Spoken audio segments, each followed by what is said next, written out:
It is very rare that I find another scholar that's studying both African American and Mexican American history.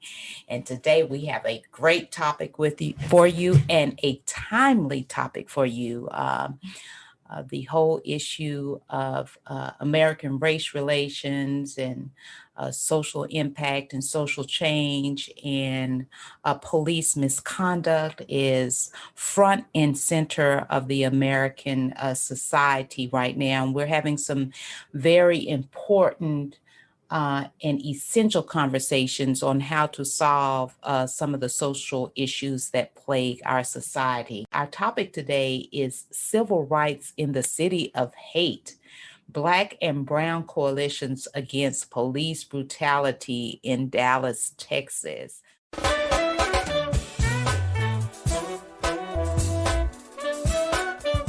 Welcome to the Empowerment Zone with Ramona Houston, where we zone in on Black and brown relations and our journey to empowering our communities.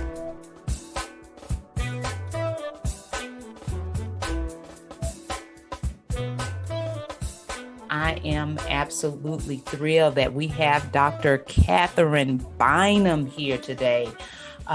Dr. Bynum is the assistant professor of history at Arizona State University, which is in Tempe, Arizona.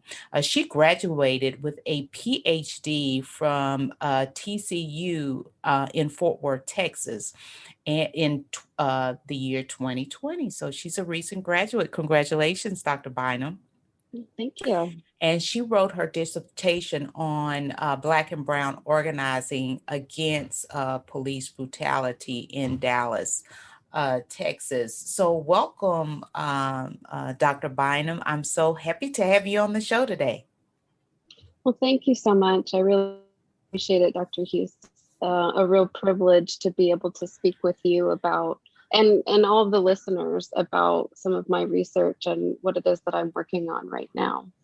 So before we get on to this hot topic for today, tell our audience a little bit about you. You know, what is your background? You know, how did you get involved in wanting to study Black and brown relations, and particularly this topic? You know, or you can just be personal with us. Tell us all about your personal life. But we just want to know a little bit about you and your background. Absolutely. So I am originally from the suburbs of Dallas. I grew up in Denton, Texas, which is about 45 minutes north of the DFW area. I am kind of strange to say this in the beginning, but I think it's always important to kind of lay the groundwork. I'm racially mixed. So my father is white and my mother is Mexican. My grandparents moved to the North Texas area in the 60s and 70s.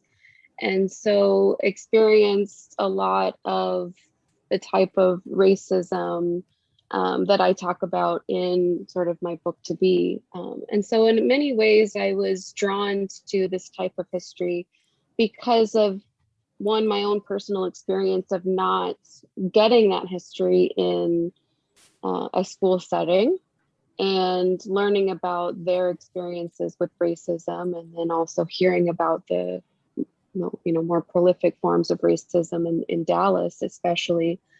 So that was one of the things that drew me into studying at first, Mexican American or Chicano movement type of history. And then I ended up looking at the intersections of both Mexican American and African American when I actually started working for the Civil Rights and Black and Brown Oral History Project, which was an oral history project housed out of TCU, which is my alma mater. Excuse me. Sure. Let's say what TCU is, because I didn't say that in the beginning. Texas Christian University. Yes. Okay. Yes. I'm sorry. I'm so used to calling it TCU. I forget to. Yeah. So yeah, Texas Christian University. But yeah, so the oral history project originated out of there, and it was basically, it happened because so many scholars in Texas had been frustrated with a lot of the literature on Black and Brown relations in the state, and wanted to try to emphasize and promote this sort of interracial collaboration. And so when I started working on the project, first as an administrative assistant, and then later as a research assistant, and then later got promoted to project manager of the project throughout its duration, one thing that really stood out to me in a lot of the interviews that I conducted, and a lot of the interviews that other people had conducted from around the state of Texas, was this issue of police brutality.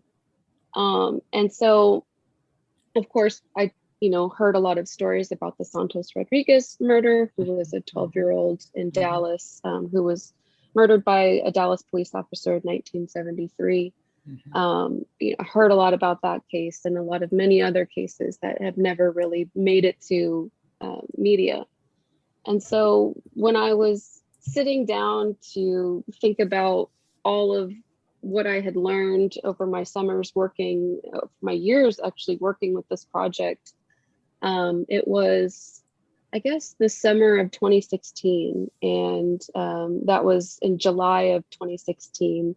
Micah Johnson actually had opened fire and targeted Dallas police officers at the Black Lives Matter march in downtown Dallas.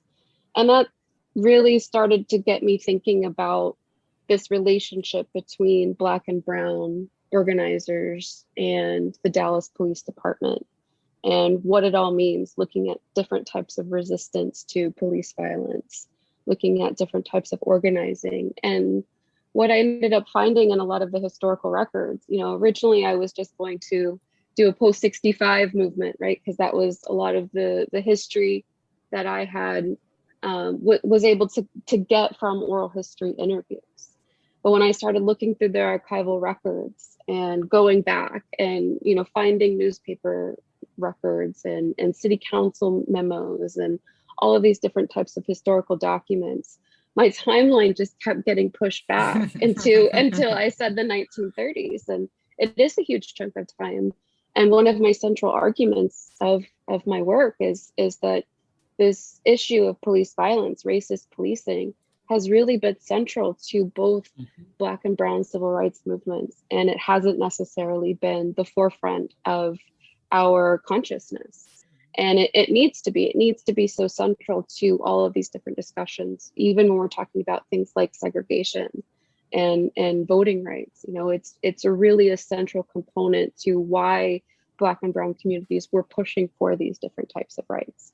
So so that's why my work spans such a long time, is it's trying to, and I hope it's successful in doing so. I'm still working on it, and I'm still revising a lot of it, but it's trying to push this kind of conversation and show how central police violence and African American and Mexican Americans' willingness to try to figure out a better system and gain access to political positions was all really centered on ameliorating this type of violence that they were experiencing in their own communities.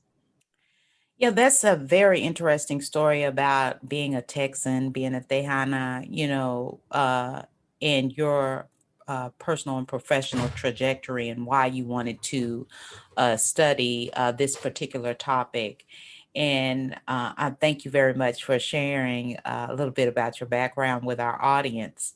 Now let's get on to this topic, which you've already kind of delved into: civil rights in the city of hate, Black and Brown coalitions against police brutality in Dallas, Texas.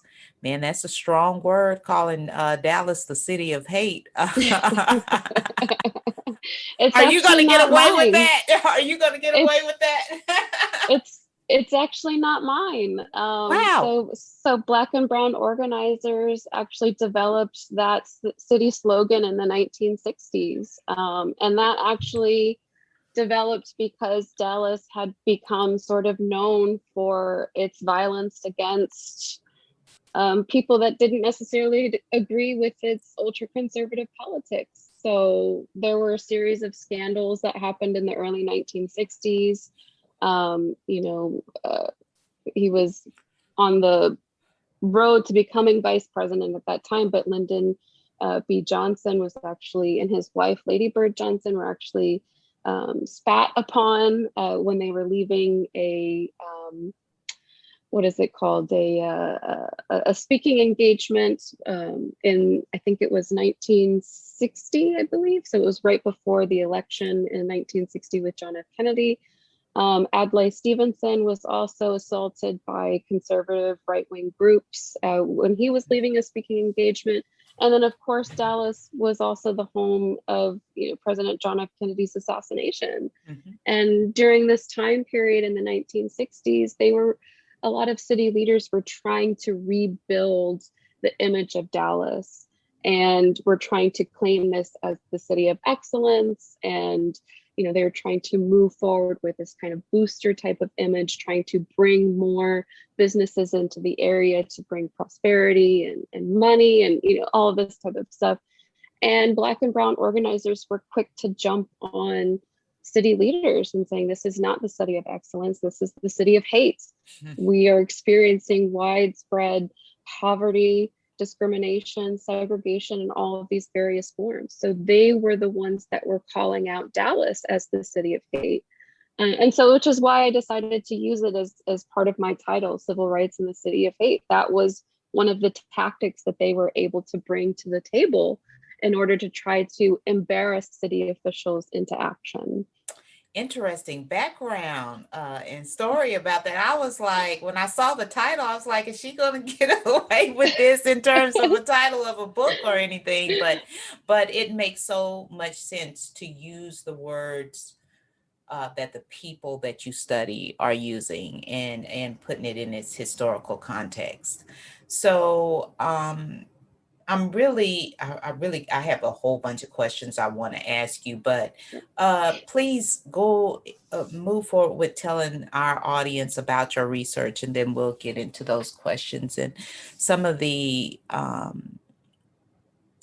things you were surprised about finding in your research and what you're looking to capture as you educate the public on this particular issue. Well, that's such an important question, because when I originally started out to do this project, it was for the Civil Rights in Black and Brown edited anthology that all of the contributors to this project have decided to work on and write sort of their own chapters based on their own experience working in the field. And that book is actually going to be out in November of this year. So I'm really looking forward to hitting the press. But when I originally started working on this particular topic, I was originally just looking to write a chapter for this edited anthology. And excuse me, one of the things that really stood out to me was just how little we actually understand about the civil rights movement in Dallas, Texas. Texas in general has not necessarily been a part of a lot of the conversations about civil rights history. Oftentimes when we think of the civil rights movement, we think of the Deep South, states like Mississippi, Alabama, Georgia, places like that. And Texas has not necessarily been a part of those conversations. And the second thing is how much of the history has actually been not told very well, and has been controlled by a lot of city leaders. And there's an infamous book, I'll call it an infamous book, by Jim Schutz in the 1980s. I believe it was 1987. It was called The Accommodation.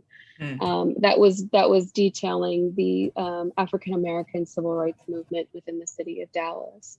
And that book turned out to be so controversial that the press that ended up printing it only printed out one series of it. And a New York Times expose ended up revealing that city leaders had actually pressured that press to stop printing it. And so now you can go on Amazon and look for secondhand copies at like $300 or something. Oh my gosh. Yes.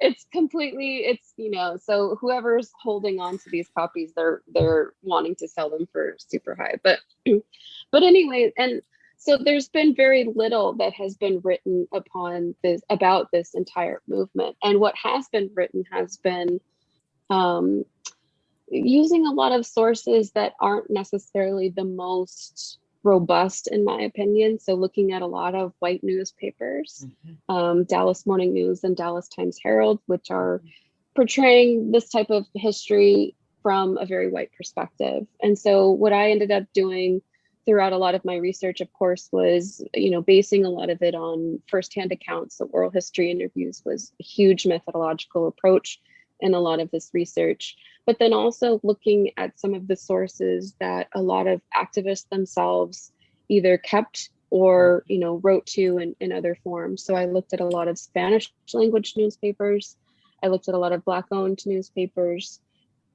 What I would like to call, something that I would like to borrow from another scholar, Kelly Lytle Hernandez, is the Rebel Archive, in which a lot of activists that I spoke to ended up giving me access to a lot of their personal papers that weren't necessarily located in, major repositories. I've ended up getting some of them to donate those papers to the Dallas Public Library Special Collections, so that they are now there for other scholars to look at. But yeah, that was really my approach, was not necessarily using some of the sources that other scholars have used to look at this history, but look at it from the lens of the people who were in the field and marching in the streets, and what did they have to say about this movement? How was it that they were remembering this movement? And that was really important to me, to try to emphasize that point as much as possible, and not tell it from the perspective of white journalists looking at activists doing it, but the activists themselves who are participating in this movement. Perspectives matter so much because all of us can see the same event in a different way. And we have our own interpretations about how certain events happen, but we also have our own approach in terms of the way we instigated or reacted to that particular event. I really like the term rebel archives, which many people in our communities have that information. And many of our communities also really value oral history. And it's just as valid as the written word, right? Absolutely. I know I had recently, I had some historians, just lay historians from my local town, called me because my aunt told them that I had some family history that I could tell them. And so this history was from my great great aunts who lived to be very old. They were my grandmother's aunts. And he was like, well, we didn't know this fact. And I said, yes, blah, blah, blah. And he explained a lot of details about different things. And he ended up finding it written. And he was like, oh my God, you were right. It's almost like oral history can be correct, and some people are surprised about that. But just like the written word, sometimes the written word, many times we know is incorrect, right? But sometimes, but somehow we validate the written word over oral history. And we do know that our communities do tell our histories in different ways and preserve our histories in different ways. But this whole process of being able to study this particular issue from various perspectives, what did you discover? What were some of the things that really, really impressed you, or really, I don't even know the word, like what was surprising to you after doing much of the oral studies and being exposed to these rebel archives? That's a great question. I was surprised by so many things. It's hard for me to just pinpoint one story, but I guess I was really, again, there was so much that had not been told about a lot of the history in Dallas, and just learning about things like, the National Welfare Rights Organization had a chapter in Dallas, Texas, that was run by this woman named Ruth Jefferson, and the type of activism that she was able to get involved with. I mean, she was really a huge influence in building coalitions across racial lines and sustaining those coalitions across racial lines. So I think a lot of times when we look at civil rights history, and especially when we do it from a white gaze, we oftentimes overlook the importance of women,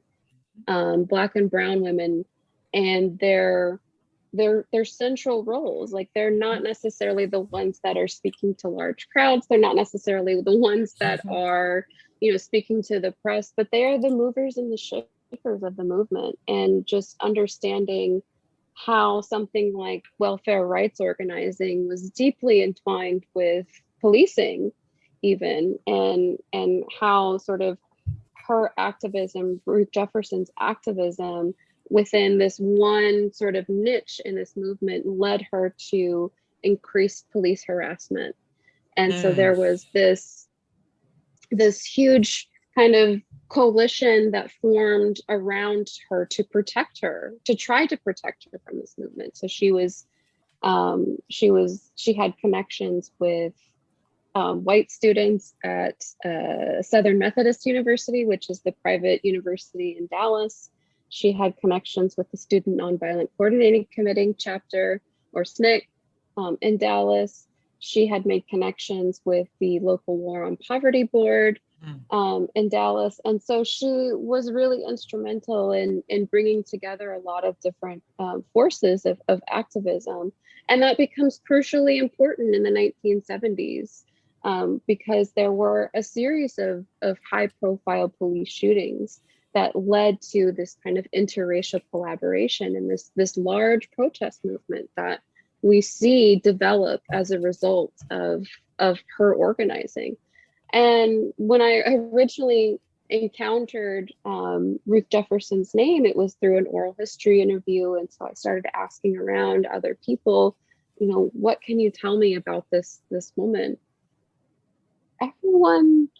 Everyone that I spoke to about her was just so enamored with her, and I'm sort of enamored with her too. Unfortunately, she's passed on.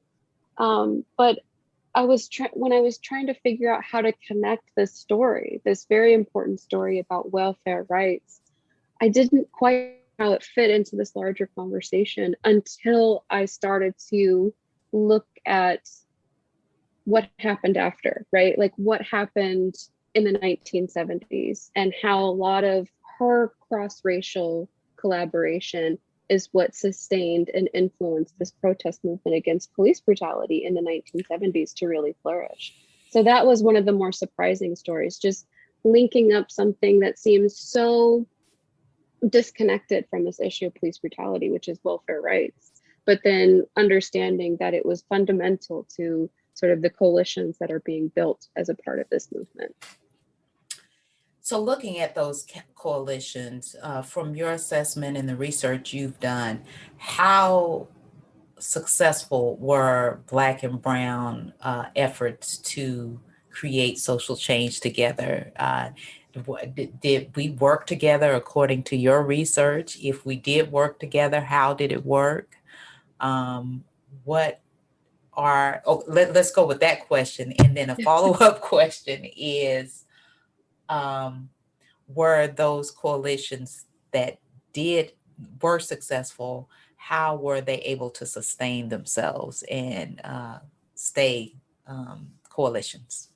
Yeah, it's so important to understand that even though we think of coalitions as being hunky-dory stories, if everyone just gets along all the time, people are so complex. And people are human, and they make mistakes, and they say the wrong things, and it makes other people mad, right? So it wasn't necessarily an easy coalition. There was a lot of competition between Black and Brown activists, especially when you're talking about representation in city politics, right? And so oftentimes the way that these sorts of systems are structured or designed is to necessarily keep Black and Brown at odds with one another. And so that was a point of contention through a lot of, especially in the later 1960s. And even after these coalitions had been built, people are again making mistakes and are saying the wrong things and doing the wrong things. And yeah, so it wasn't necessarily an easy coalition to sustain.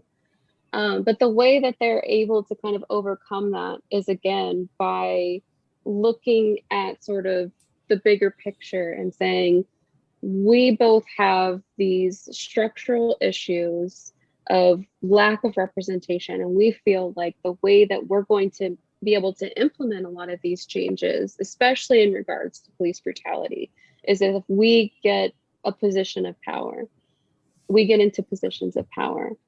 And the way that they were able to do that was trying to challenge a lot of the electoral processes within the city. So throughout much of the 20th century, Dallas has an at-large voting system, which means that, you know, the whole city basically gets to vote on, you know, who is representing what district. And ultimately in the 1970s, as a result of these coalitions and this movement against police brutality, Black and Brown activists start working together to try to challenge that system. So there's a man named Al Lipscomb in the 1970s who first runs for mayor in 1971 and places third. But then right after his failed mayoral bid, he forms sort of this coalition of SCLC members and labor movement leaders like Pancho Medrano to challenge the single member, or excuse me, to challenge and try to bring single member districts to the city of Dallas. And federal courts end up siding with Al Lipscomb in 1975. So they were able to get some more representation through electoral politics in 1975. It's not necessarily what they wanted, but they're able to sort of get a little bit of the pie, right? This then brings them into the 1980s, where they're again looking at the way that the electoral system is divided. They have sort of a mixed plan. It's called the 8-3 system. So it's 8 single member districts, 8 single member districts, 3 at-large positions. And they're still arguing that this sort of divided plan doesn't allow for the type of representation that they really need. And so Black Power activists again in the 1980s, former Black Panther Party members actually in the 1980s, challenge that electoral system and end up, again, federal courts end up siding with 2 Black Power activists, one in 1975 and another in 1988, to sort of bring about a single member district plan to Dallas, the 14-1 system, which is still in place today. And they were able to do that because they were able to draw across class and racial lines. So even though these lawsuits are being filed by Black Power activists, they are joined by other activists from the Brown Berets in the 1970s, and then Domingo Garcia in the 1980s. He has his own organization. He's a reputable lawyer in the Dallas area in the 1980s, and he is able to sort of bring Mexican Americans into the conversation and say that this is not how the city needs to be represented. It needs to be represented, you know, democratically and not through these other means of maintaining power with in white hands. So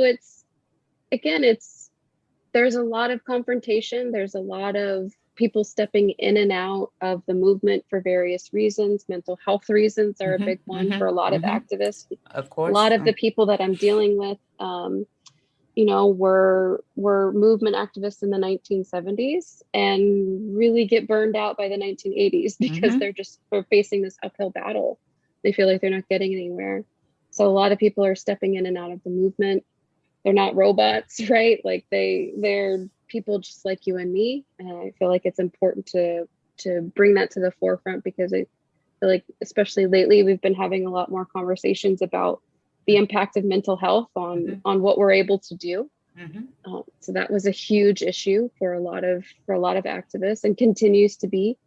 And yeah, these coalitions were not easy, and to say whether or not they were ultimately successful, I guess we'd have to define successful in their terms, right? Exactly. Yeah. How do we define success? There were some successes, absolutely, things that they were fighting for that they ultimately received in some form. Did that, especially in, so I'll give an example. The police review board that they had been fighting for throughout the 1980s, that was a result of coalition work. Where they were able to get into positions of power on the city council and establish a police review board. It didn't have subpoena and investigative powers like they had wanted, but it was better than nothing, which is what they had before. So they considered that a success. That did it bring about a lot of meaningful change to the structure of policing in Dallas in the 1980s and 1990s after it was formed?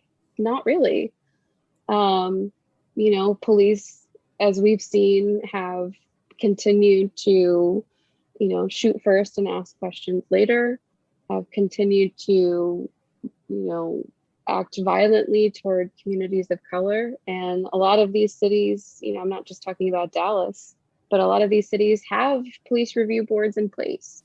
And we haven't necessarily seen any sort of dip in the amount of violence from police officers towards communities of color. It's remained about the same over the past decade. So I think we're averaging about 1,000 deaths per year at the hands of police officers. And there's not been a whole lot of meaningful change. Derek Chauvin was convicted just this year, but he is one out of 1,000, officers who are committing these same types of crimes. So in terms of successes, we just have to look to see, what did they define as successful at that time, and what does it mean for sort of this larger picture? So it's really a mixed bag. When you look at success, everybody defines success differently, but we don't want many of these activists to believe that their efforts have been in vain, right? No, absolutely because not. even, a lot of times we say, oh, it was a small step, it was just a little step, particularly those who are in the movement, who are fighting for these big transformative types of changes. Many times they get frustrated because it's incremental change, but it matters. It is, Absolutely, it those does. small successes do add up. And so we must do more about, as activists, as scholars, as people in the community, commending and recognizing our successes instead of being so critical and critiquing ourselves that we can't feel what it feels like to say, hey, we've been successful in this effort. And I'm glad you brought up the whole issue about mental health. A lot of activists are very passionate about their work. They deal with a lot of issues, forces coming against them, whether they are within the community or outside of the community they serve.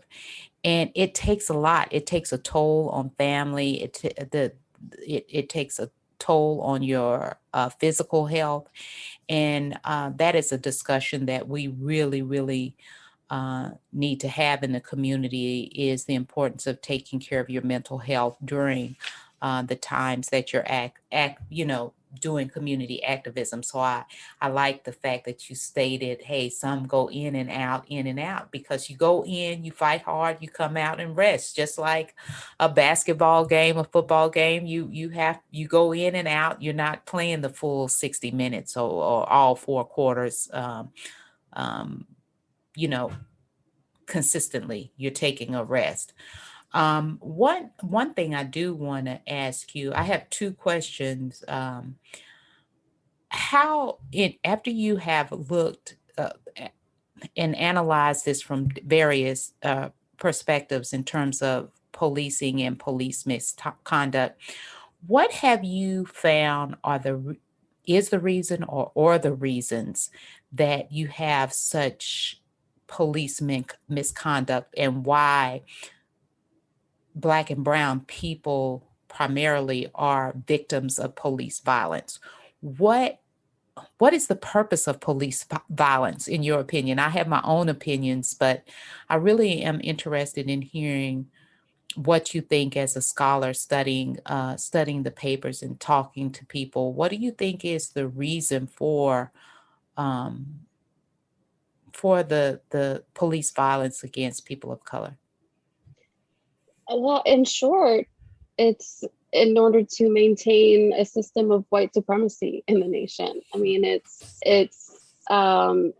no accident that after we sort of see this decline in vigilante type of justice, which oftentimes worked hand in hand with formal law enforcement in the early 20th century, sort of with lynchings and other forms of violence.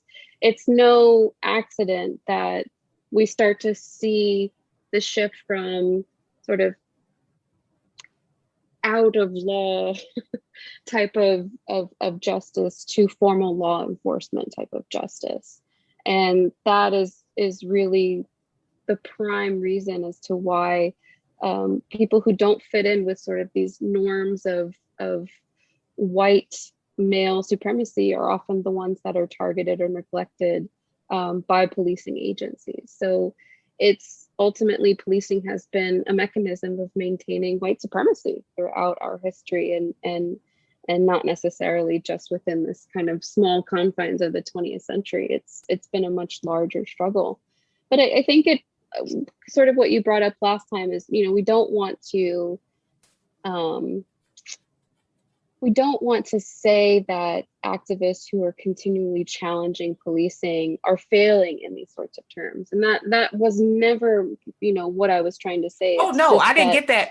yeah, I didn't no. get that. But I mean, many times we activists think they're failing because they didn't Oh, reach the absolutely. big, giant transformational change they want to make, but and they don't recognize the small successes, The small successes are so important. Mhm. And failing, or not, I don't want to use the word failing, but not being able to reach sort of these large overarching successes is not necessarily a reflection of their inability to organize and to be activists, right? But it's really as a result of the types of government structures that we have designed in order Mhm. to kind of preserve this type of system. And so it takes a long time. I start in my work in the 1930s and up into the 1990s, and they're pretty much fighting the same thing, Mhm. right? Like, Mhm. they're using different strategies, and they're, trying to think about it in different ways, and trying to get, different activists and organizations involved. But, over this long, 70 years, they're still fighting police brutality, and we can bring these conversations into the present day. And so we have to necessarily not just put all of the onus on the backs of Black and brown organizers, but look at the structures which have supported and maintained this racist system of policing. And that is holding a lot of our, electoral representation responsible for that. So what I try to make clear in a lot of my work is that there are these other, it's not just the police department, right? It's the police department is a system in and of its own that has a lot of trouble and has a lot of power and contribute to that problem, absolutely. But it's not just them, it's the elected politicians who are backing and supporting and maintaining those systems by choosing not to hold people accountable. So it's not just as easy to say that it's just policing, it's just individual officers. It's this entire web of government structures that are so interconnected and that are so committed to just absolving a lot of these issues. And that's why I say it's a broader issue of maintaining white supremacy that is not just within the hands of the police department, but also within our court system, within our elected officials. They're all wrapped in together, and they have been and have done a really good job at maintaining their types of power in this situation, and have a lot of the public support too. I mean, we see a lot of that today with the sort of Back the Blue movements and all of that. I mean, there were similar aspects of that going on in the 1960s and 70s that were backed by ultra right-wing conservative groups like the John Birch Society in the 1960s. So it's part of a larger sort of movement that activists are up against. They're up against a lot of different structures. And so, yeah, looking at incremental change is important, and it's super successful. But the fact that, we still have a lot of police brutality today just means that it's because we have all of these different support structures supporting that system. And that's why activists and many scholars are now, and have been for a long time, it's not recent, but you're hearing more about systemic change. This is when you talk about structures, it's all about the system, and we have to overhaul the system in order to make it more equitable. And that's the challenge, because these systemic structures exist. You can't just change one part, and even if you try to change that one part, the system is so complex that the other parts support keeping that structure in place in order to maintain the status quo. So I totally agree with you that it's really about structural issues, and that you really have to create systemic change in order to create transformative change. So the last question I have, which I have a million questions, but but we can't talk all day, or we can talk all day, but I'm really curious, a Texas historian to another Texas historian. You, in the beginning, you talked about how the civil rights literature really doesn't include a lot of Texas history in it. And how do you see the historiography or the study of the civil rights movement being different once you add Texas into the conversation? How does Texas change our interpretation of American history, Southern history, civil rights history? Once we're integrated into the conversation, into those conversations.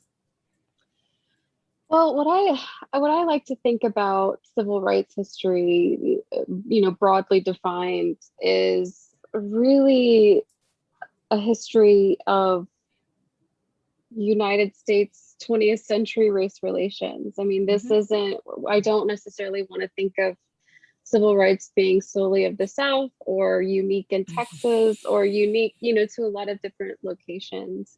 It's really a national story. And, the more and more I've been doing a lot of this history and reading, it's the struggle is everywhere. And Texas is part of that conversation for sure. And there's a robust conversation to be had, especially because Texas has, two very large racial minority populations in the state. And a lot of what we know about the history is that a lot of the issues were intertwined and interconnected with different groups. And I think that it's especially important to understand that dynamic, in addition to sort of what we think of as the traditional civil rights history. And again, I feel like when we talk about civil rights, we think of Martin Luther King and, the March on Washington. And that was also an interracial movement. There were a lot of Chicano labor movement activists that helped to organize, a lot of these these monumental Mm-hmm. moments in our history that came from Texas, right? That, so we are contributing to sort of and looking at just how complex these movements are and the different people moving in and out of them, and trying to understand where they overlap and where they diverge. And again, these are people who have complex relationships with one another. So they're not always, it's not always sunshine and rainbows that people fight, that they don't get along, that they, form different alliances for, personal motivations or whatnot. But, we have to tell these histories in as a complex manner as we can, so that we truly understand the dynamics of just movement organizing. I'm so enamored with social movement history. So I just think it's so interesting because, again, because we as people are complicated, and how it is that you are able to get large amounts of people, whether it's 20 or 200, to attend a march and rally around a singular cause, is profound in my experience. Like, I don't know that I would be able to convince 15 people. Maybe I would, because I'm a professor, and so I maybe I'm not giving myself enough credit, but I think that you have to be a certain type of person to be able to do that a lot. And we need to understand sort of the underpinnings of a lot of people's struggles. And so, what does Texas add to the movement? Well, it adds, I mean, a huge component to the movement that we just haven't necessarily understood as being part of it, even though it's been right alongside, what's been going on throughout the rest of the nation. I mean, it might sound sort of cheesy, but I tend to look at the civil rights struggle as not just a regional issue, but as a national issue. And Texas is absolutely a part of that conversation. And I totally agree with you that there are some key moments that have occurred in Texas, key figures, key events. Um,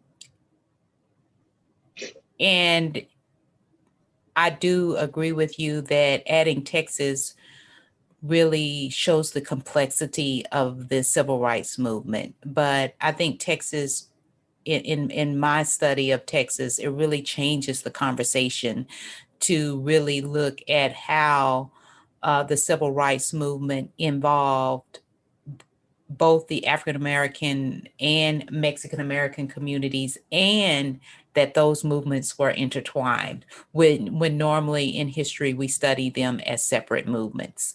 And they really influenced each other. And I think a conversation on Texas really brings that more to light than what we know in the historiography. And as you stated, there were many Mexican American activists who really influenced such key moments, such as the March on Washington and the Poor People's particularly the Poor People's Campaign. So anyway, I do agree with you that Texas shows some complexity of the civil rights movement and the efforts to create social change. Well, I am so happy that you joined us today, Dr. Bynum. I had a whole bunch of other questions I want to ask you, so you're always welcome to come back. Could you please repeat the name of that anthology that's coming out in September, I'm sure, or in the fall? I'm sure our audience would like to check out that book. Could you repeat the name of it, please? Sure. It is called Civil Rights in Black and Brown: The Multiracial History of the Civil Rights Movement in Texas. Mm-hmm. And who are the editors of that volume? That is Max Krochmal and Todd Moy, J. Todd Moy. And it is coming through UT Press, and it should hit the shelves in November of this year. Okay, great. Dr. Moy, Todd is one of my classmates. Oh, is he? Yes, he and I went to graduate school for our doctorate degrees at the University of Texas at the same time. Oh, that's so funny. So Todd was my advisor at the University of North Texas, where I got my master's degree. So Wow. Well, tell him I said hello. I will. So it's great, great having you. Glad to hear about that anthology. If any of our audience wants to get in contact with you, is there any way, any information you want to give out to them? Absolutely. They can visit my website, which is at www.katherinebynum.com, or you can reach me by email, which is katherine.bynum@asu.edu.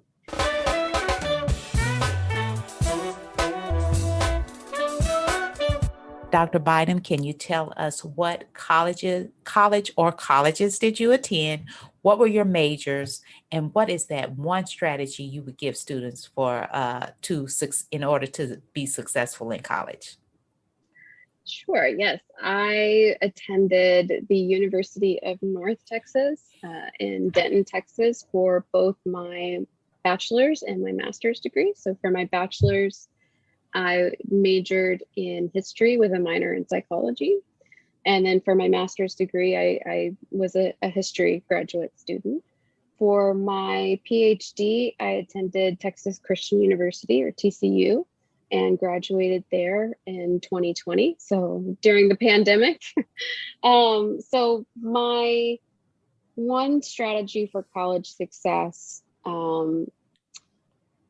I have so many strategies that I wish I could go back in time and give that advice to my younger self. But I think the most important type of strategy that you can have is finding a group of like-minded individuals who will support you in your academic success. I think that is really what helped sustain me throughout all of my degrees, particularly my BA, because I was not a first generation, but almost a first generation. Both of my parents ended up going back to college much later in life and graduated, so they weren't necessarily traditional college students.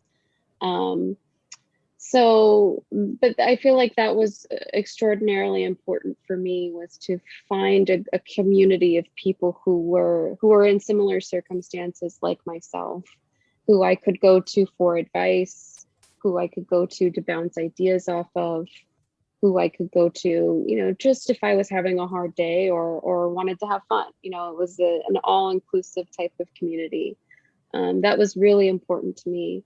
Can I give a second piece of it? Yes, please. Just because I feel very passionately about this, as I am a professor, and this is what I always tell my students, is to never be afraid to ask questions, even if you think that they're dumb questions. I feel like that really hampered me as a young, insecure college student. I felt like I should have known everything, and because I didn't, that meant that I was stupid, or that my professors might think that I was stupid or less than in some sort of way. And we don't, or at least I don't. So if you can find a professor that you trust and that is somebody that you can ask questions to, even if you think that they're so dumb or that you should know, find that professor and ask as many questions as possible, because I love it when my students ask me questions. I had a student the other day who was thinking about entering into graduate school, and I was talking about writing a thesis, and he stopped me halfway through the conversation and said, "What is a thesis?"